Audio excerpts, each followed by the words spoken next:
On va revenir à nos bleus et nos bleus du milieu même, Tanguy, parce qu'on va se poser une question sur Rabiot Tchouaméni.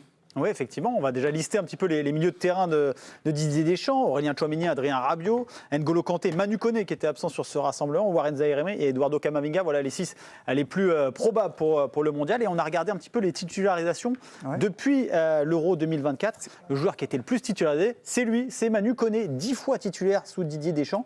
Il était absent, on le rappelle, sur ce rassemblement touché à une cuisse.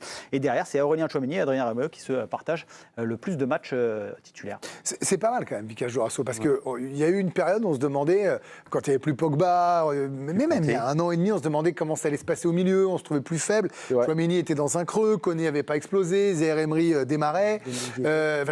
Rabiot était toujours à peu près la seule valeur sûre, Kanté était parti. Je veux dire, il y avait un vrai flou. Est-ce que pour vous, ce flou, ça c'est ma première question, a disparu ? On est redevenu très fort au milieu. Et 2, est-ce que le meilleur milieu à 2, s'il joue avec 4 offensifs, c'est Rabiot Tchouaméni? Il y a moins de flou, oui. Tchouaméni était déjà là. Rabiot, voilà, en fin de contrat, on ne sait pas trop ce qui va lui arriver, donc ça le met en difficulté. Et Camavinga, moi je pensais qu'il allait s'imposer. Zaïre-Emery aussi, je pensais qu'il allait peut-être s'imposer, et puis ça n'a pas été le cas. Moi je pense que la paire Rabiot-Tchouaméni, moi c'est celle qui me plaît le plus, c'est la plus complémentaire, c'est celle qui attaque plus aussi, qui propose plus. C'est Rabiot qui propose sans arrêt. Tchouaméni peut marquer des buts aussi. Il a fait un gros match, enfin les deux ont fait un gros match contre le Brésil. Droitier-gaucher aussi, donc ça donne des possibilités différentes. Ça permet aussi peut-être de décaler Rabiot sur un côté à un moment donné pour qu'il travaille plus et compenser certains déplacements. C'est-à-dire que si vous menez par exemple que Rabiot, on sort un des 4 et lui peut faire le Matuidi de l'époque par exemple et vous faites rentrer un autre milieu. Après tu peux rentrer un joueur et passer à 3 et Tchouaméni dans l'axe, lui à gauche et puis un autre qui passe à 3. En tout cas, la concurrence, le débat, il est Koné au Rabiot pour l'instant. Et moi, j'ai le sentiment que Rabiot, moi j'ai plutôt envie de voir Rabiot avec Tchouaméni. Parce que Tchouaméni, on sait que c'est son gars sûr quand même.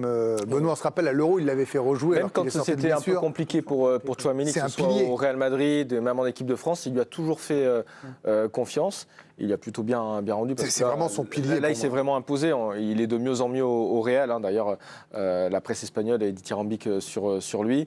En bleu, il est de plus en plus fort. On l'a encore vu face au Tchouaméni a son meilleur milieu. Ce qui est important, moi je trouve, dans cette paire, elle est complémentaire. Parce que oui, Rabiot, il se projette, comme Manu Koné peut le faire aussi, parce que Manu Koné est très bon lorsqu'il se projette vers l'avant. Mais c'est vrai que Rabiot, il a cette capacité aussi à, s'il faut jouer vraiment avec 2 sentinelles, pour laisser les 4 devant faire leur mayonnaise. Rabiot, il est capable aussi de colmater un peu les brèches, de rester un petit peu plus bas avec Tchouaméni pour essayer de contrer un petit peu si les 4 sont passés. Donc moi, je pense qu'effectivement, cette paire est complémentaire. Mais attention, Manu Koné, il ne faut pas non plus l'oublier, parce qu'en bleu, il a quand même fait de sacrés matchs. On l'a toujours dit, toujours bien noté. Donc oui, c'est une sacrée concurrence, mais c'est aussi l'équipe de France. Alors, il y a un nom qui n'a pas encore été prononcé. Kanté. C'est N'Golo Kanté. Et oui, Nabil, c'est N'Golo Kanté, historiquement chouchou de Didier Deschamps et des Français. Faut pas l'oublier.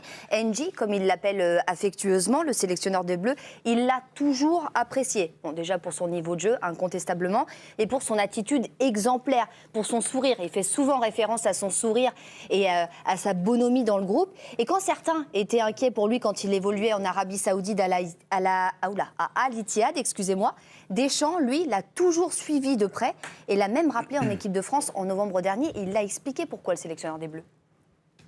J'échange avec N'Golo. Je pense qu'il y en a peu d'entre vous qui le suivent. Il est à son meilleur niveau à travers les matchs que je lui vois faire, puisqu'il joue des matchs tous les 3-4 jours. Il est à son meilleur niveau. N'Golo, évidemment, il a un statut, il a un vécu. Quand je l'appelle, c'est pas pour faire partie, c'est pour avoir un rôle aussi. C'est quelque chose d'important et un rôle important.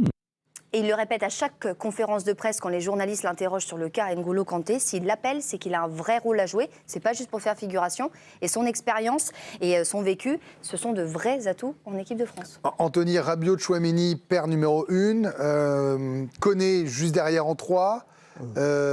Comment vous gérez? Kanté en 4, Zaïre-Emery en 5 et Camavinga out?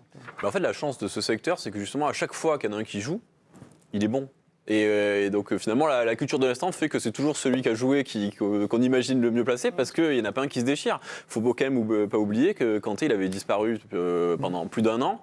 Il est revenu et à chaque fois qu'il revient... À l'Euro, on voyait bien que physiquement, c'était plus dur. Là, on sent qu'il sera prêt. Il a encore disparu pour régénérer le groupe. La question, c'est est-ce qu'il peut enchaîner les matchs pendant toute une compétition? Il y a un doute. Mais justement, s'il est là et si Deschamps compte particulièrement sur lui, c'est parce que c'est quelqu'un, malgré son statut, que vous pouvez mettre sur le banc et ça va très bien se passer. Et ça, c'est très précieux socialement pour le groupe. Et c'est vraiment pour ça aussi que Deschamps tient à lui.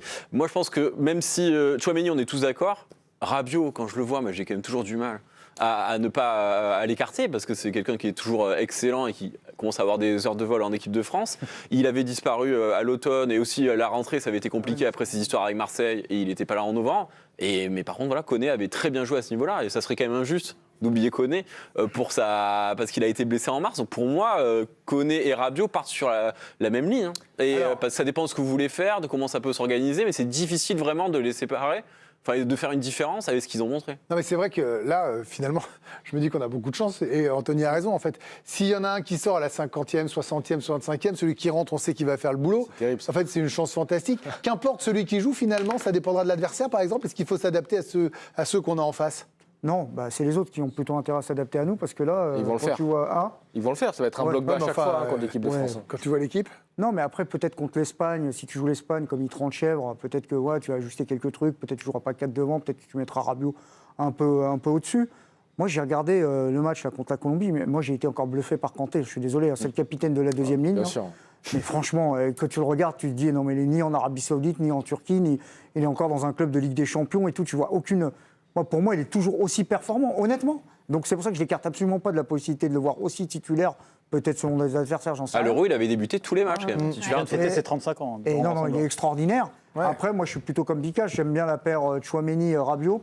Elle est complémentaire parce que aussi je vois un gaucher, un droitier, un gaucher ensemble. Ouais, c'est pas mal. Et ensuite, votre hiérarchie, moi, je suis pas persuadé que Koné est numéro 3 et que Kanté est numéro 4. Hein. Moi, Kanté, pour moi, c'est...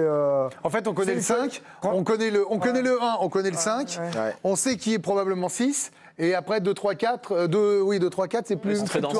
Kanté, il peut être 1, 2, 3, 4, quoi, en fait. 1, je sais pas. Vraiment, le Tchouaméni, je pense qu'il est intouchable. C'est quand même assez beau. Hein. Je pense que de toutes les équipes de France que Didier Deschamps a eu, je pense que c'est le meilleur effectif qu'il a eu. Hein. Clairement. 2018, c'était pas dégueu quand même. Non, mais là, avec un Pogba au sommet. Ce que je veux dire, Greg, c'est qu'en fait, quand il y en a un qui sort, je suis d'accord. il est aussi fort que le. Tant mieux. Au moment où il joue à 11. Oui. Non, mais c'est important. Ils peuvent pas. Non, des fois, ils ont joué à 10 contre le Brésil aussi. C'est vrai. Ils ont joué à 10 ou à 9. Mais ils ont été meilleurs à 10 contre 11. Mais ce qui est pas mal aussi, c'est comme vous l'avez dit, c'est que s'il y en a un qui sort, l'autre sera au niveau. Et ça, c'est quand même appréciable. On va voir si vous allez être au niveau. Tiens, je sais pas.